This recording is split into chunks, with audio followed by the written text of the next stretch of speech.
Hey guys, today's video, it's about tough missions. We are going to be talking about, a little bit of what goes on overseas. But in regards to that kind of stuff, there's only so much we can say on open source social media platforms. So we do have the War Room community, and we are opening it back up to subscriptions. So go ahead and check that out in the description below. All right, buddy. Let's get into it. Thanks for having me, bro. Let's do it.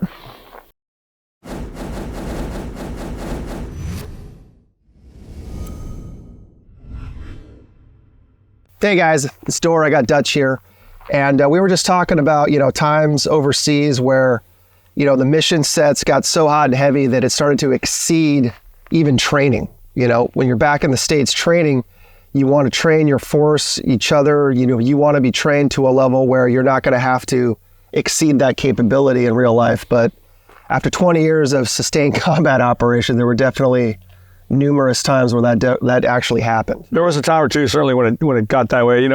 I was telling you earlier, I'm really glad, hard Ranger School time set you up for this stuff. We used to go through shred fests and training, or sergeant major days or something you might want to call that, where you do task after task after task after task physically, then you got to go shoot. The shred fest was one long period of time, 36 to 48 hours of hit, and then, these fragmentary orders. After there was a warning order that, sets the stage, and then fragmentary order after fragmentary order. You go to this house, right? He's not there. Well, go to that house. He's not there. And, and you keep going. And that's huge. It's a huge deal. If you have leadership that can do that, because this is what's going to happen. I mean, one of the hardest things I've ever done, honestly, was we were after an HVT, Central Iraq, summertime. That's hot, by the way. Did you know that? Oh, yeah. It's hot. Yeah. And if memory serves. Yeah, right.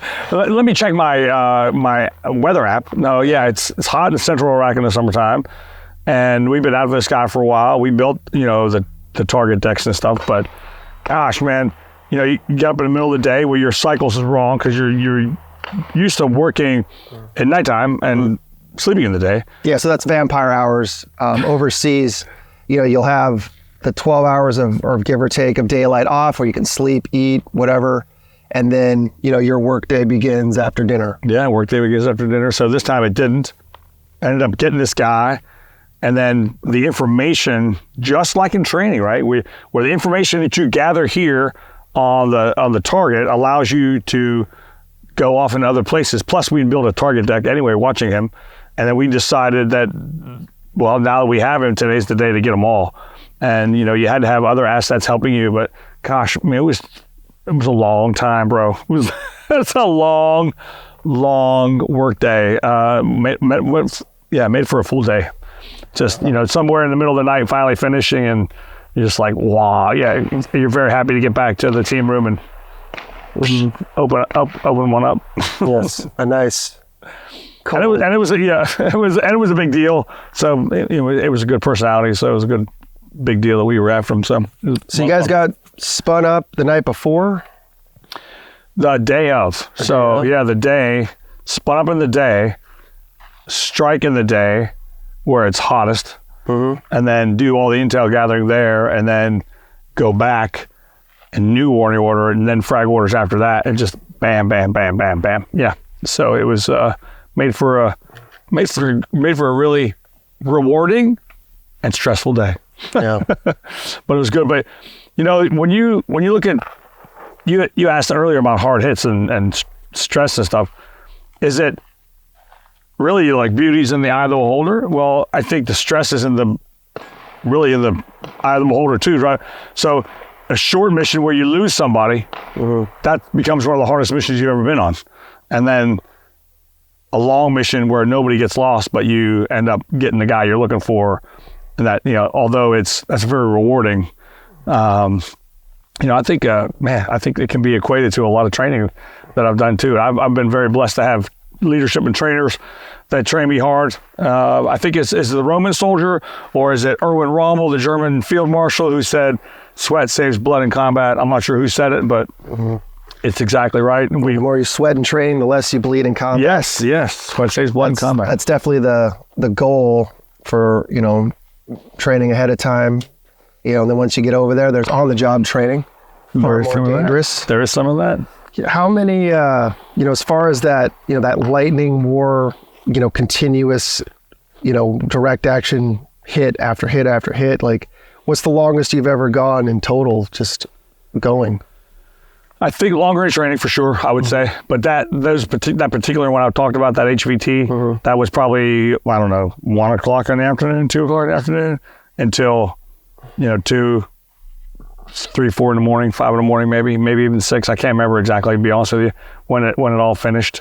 And there was quite a bit of enemy activity in that area. There was a lot of enemy activity in the area. I'm trying to remember too. I may never have even fired a shot that day. Plenty of times you go out, you're not shooting at all. There were plenty of times we would land in the Western Euphrates River Valley, and then we'd walk, because obviously the enemy knows you're coming if they hear helicopters.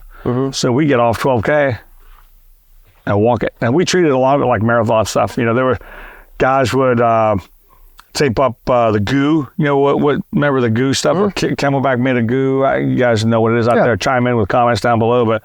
Or you'd freeze a liter of water or a 2-liter bottle of water, and then slip that in your Camelback, and it would quickly become cold water, as you walked. So you'd have cold water, and some goo, some power bars, and that's, it was like a marathon. But plus all the kit you carried, you try to slim that down as much as possible. So it was a marathon, not a sprint. It's certainly that.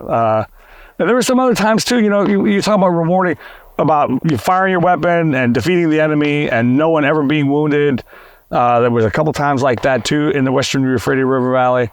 I can remember specifically leaving a target area. We got the guy we looked after. We got the guy we came for. Then some dudes in the street, troubled youth in a car. I mean, that's really what they were.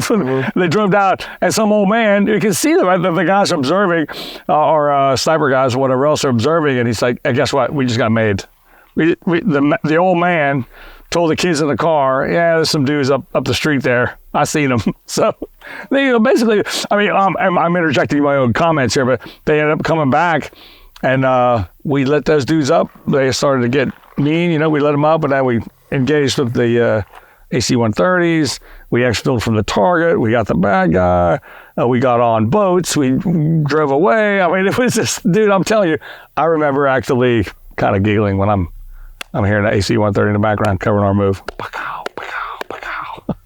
Yeah.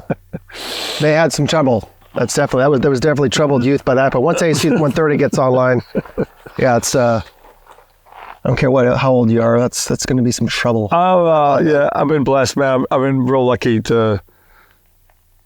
Wish I'd talk about Charles Dickens, like the 2000 time frame, 2005 time frame, 2005 2006 was the best of times and the worst of times. This is the first opening of Tale of Two Cities, and that's really what it was like. We lost some dudes here and there, and had a helicopter crash or two, but we made a difference. It's pretty amazing. The quiet moments, or you watch a film, you see something that happens on a film, like, I've seen something like that before. And that's always something in the quiet moments where you get to be a little melancholy. But it was really good work for a good reason. And those guys that we lost will never be forgotten. And it's something I certainly believe they didn't do in Maine. So good times, we'd say. Well, what's the quote from Fury? Best job I ever had. Best job I've ever had. Best job I ever had. Yeah. By far the most dangerous, but most rewarding. Right on. So going back to the Shred Fest, the Fragos. Yeah, you had that initial block in getting to your unit, but once you got to the unit, did they keep that going? Oh yeah. Yeah. Just blocks of time. You got to keep it up. You got to keep it up. There's hard.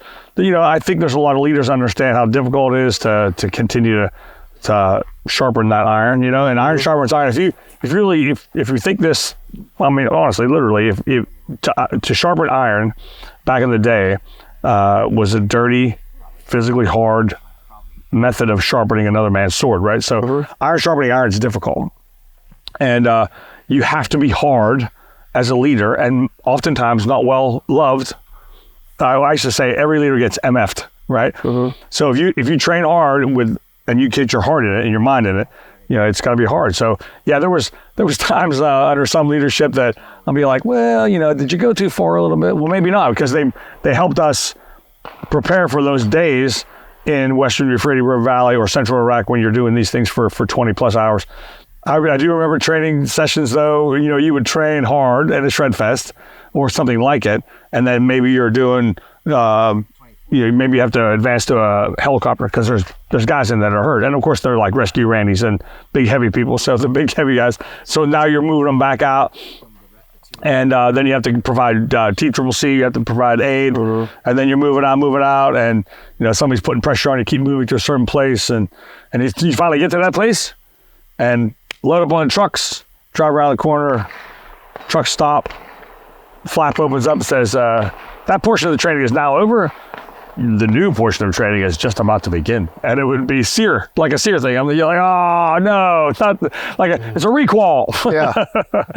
Oh no. The sequel. Well, we had to do something like that. I remember there was a 2-week portion we stayed away from Bragg, and we were working in Kentucky and Tennessee and working hard. And everybody's excited to go back home, hang out with their families, take a break. And we're on the airplanes with our equipment and all our stuff, and warning order, Frago, everything's changed, reconfigure the aircraft, we're going to assault this thing. And you can see people just go, even the best of us, right? We think we're going to be comfortable and go home. And then the boss says, nope, when you land, there's more work to be done. And then in all, it was a good hit. It was a good mission. And I remember I was on the mobility team, so we led the navigation up to the front, and I think I was one of the first guys to shoot the first targets to start the whole thing off. But it was fun, but it was hard. It was very hard, and you're sweaty in the end. And you think right away after 2 weeks of training, you get to go home and do nothing. No, one more thing. And I think again, when you have that kind of leadership and that kind of drive, you turn out to be a better person, right? Iron sharpening iron. But at the time, I'm sure not all of us were smiled about it. But it's hard work, man. It's hard work. Right on. Were there, times during these marathons or, of just Frago after Frago, more so on the deployed side, real world, where you started to feel like you were reaching your limit? I honestly, no. I don't think I ever thought that I'm reaching my limit. There was a time again, out in the Western River Valley, the WRV, commonly known, there was our op tempo every day it did take its toll. Yes, without a doubt. And were you guys flying out of like Baghdad? We're out in Al Saad. Okay, you're at Al Saad. But that tempo, my goodness, that tempo, brother, was really, it was a difficult tempo for sure. It was wild, wild west. There was a lot of enemy activity out there, a lot of good missions going on, but man, yeah, that up tempo every day. And somewhere in there you're thinking maybe weather, maybe a dust storm, maybe a maintenance day, And then there were some great times too, like a maintenance day. So you're thinking you're getting a maintenance day. Well, you didn't. So we're all loaded up, ready to go. Did the plan, ready to fly out. And then one of the helos on the tarmac has a hydraulic dump, and we have to X out that helo, get a bump. But wouldn't that be terrible if it did that in flight, right? So how cool was that it happened on the tarmac, and we had a lot of luck like that, and then so blessed luck, whatever you want to call it. But yeah, man, without a doubt, I think back then it would take its toll on you, even as a fit person. I was much younger then, obviously, but yeah, it take its toll, you bet. Do you think that's being overseas and it being real and that level of, urgency and, knowing that everyone's depending on you and you're irreplaceable, do you think that ups the ante as far as like where your threshold would be versus back in the States training? That's a great question. I think for sure. Yeah. Yeah, I think for sure.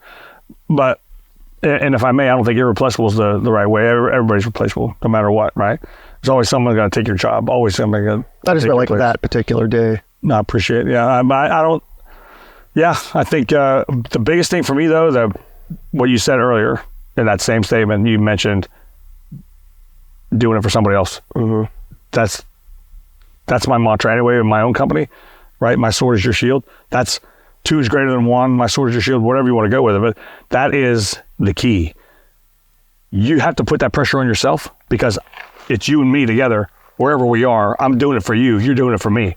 If I slack right now, right? If I slack right now, you're in trouble. If you slack, I'm in trouble. And that's pressure. At the same time, it's also very rewarding, you know. So it's very difficult, but that's why I talk, you know, if you do CQB, if you do real points of domination, dynamic close quarter battle, in like a hospital or a hotel or a army barracks or something like this, right, where there's constant rooms, constant things going around, it's exhausting, right? It's totally exhausting. You're wearing 40, 50 pounds of kit anyway, and you're wielding an 8-pound, 10-pound thing that you turn around the corner, and you know that around every corner, someone's going to kill you. You have to know, right? You turn around the corner, someone's going to kill you. Because if you don't stay that sharp, and if I go in there with my rifle just slightly down or not thinking that, and he surprises me and he ends up shooting you, and that, you know, am I going to live with that for the rest of my life? Absolutely not. I don't want to. So it can become exhausting. So then it's, when you get back to the base camp though, you know, decompress. Some places we had a pool, like regular Marines and regular soldiers didn't have anywhere near the kind of coverage we had, or maybe even you had. Yeah, it was always humbling to see how everybody else was living, you know, on the base in regards to access to gym equipment, pools. That's right. Yeah. You know, everything, just having a room and a bed and a mattress. You had a budget. Yeah. Right. Some of these guys out there didn't have a budget. God bless them. 101st, 2nd Marines, the 325 when we worked with them up north. It just, man, you're like, you guys are kicking ass, bro. And just being able to like bring them over and let them work out with you. We had a full collegiate wrestling pad with I should have taken a picture of it, like a huge trident on, and guys would be in there rolling and wrestling and fighting. And it was the only one in the country that I know of. That's cool. So it became quite the draw as far as, you know, for something to do. And you take all that kind of stuff for granted, and then you just kind of realize how fortunate you are. We'd bring them down.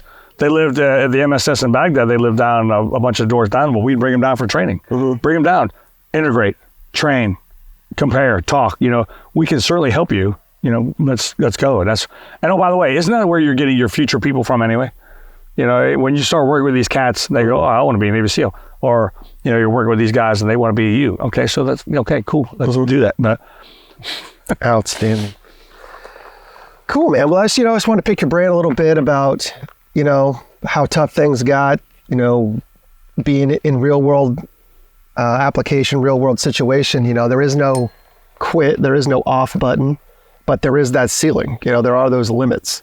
And, you know, just, you know, being in that real world situation where you're getting kind of close to where maybe you can see that ceiling, you know, it's just kind of a little bit stressful, you know, looking back on times like that. I just wanted to get your take on it.